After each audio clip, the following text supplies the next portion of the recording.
السلام علیکم، بسم اللہ الرحمن الرحیم۔ عزیز طلبہ، آج کا ہمارا جو جرمن کا جو لیکچر وہ ہے کیا ہے؟ وہ ہے۔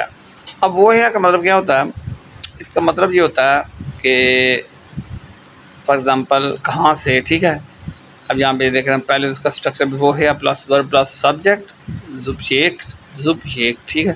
اب یہاں پہ چھوٹا سا اس کا اردو میں ڈسکرپشن بھی دیکھ لیں۔ اب وہ ہے کہاں سے سوال بنایا جاتا ہے اور اس کے بعد فعل اور پھر فاعل آتا ہے، ٹھیک ہے۔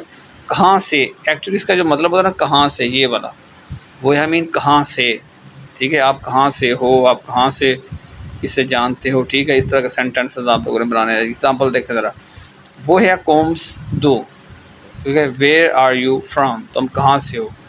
وہ ہے کومٹ زی، وہ کہاں سے ہے۔ اب وہ ہے ہس ٹو ڈس، تمہیں یہ کہاں سے ملا۔ وہ ہے ہس ٹو دس۔ لے جی، یہ ایک چھوٹا سا لیکچر ہے لیکن اس کا مطلب کیا ہوتا ہے؟ کہاں سے، ٹھیک ہو گیا جی۔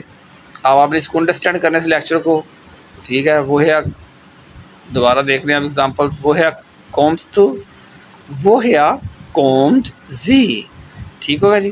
وہ ہے کومڈ زی، وہ ہے ہسٹ ڈو دس، تمہیں یہ کہاں سے ملا۔ وہ ہے ہس ٹو ڈس۔ لیں جی، وہ ہے کا مطلب کیا ہوتا ہے؟ کہاں سے۔ میں ادھر اردو میں لکھتا ہوں، کہاں سے، ٹھیک ہے۔ یہ دیکھیں، کہاں سے، ٹھیک ہے۔ اب اگر آپ کو یہ ویڈیو اچھی لگی ہو، اس کو آپ لائک کریں، شیئر کریں، چینل کو سبسکرائب کر لیں۔ میرا نمبر اسکرین پر لکھا ہوا ہے، واٹس ایپ پر آپ نے مجھ سے رابطہ کریں۔ اگر آپ نے آن لائن کوئی سا بھی لیول سیکھنا ہو، آئن ساس ہوا ہے، بے اینڈ اسپیس ہوا ہے، تو آپ مجھ سے جرمن لینگویج سیکھ سکتے ہیں۔ السلام علیکم۔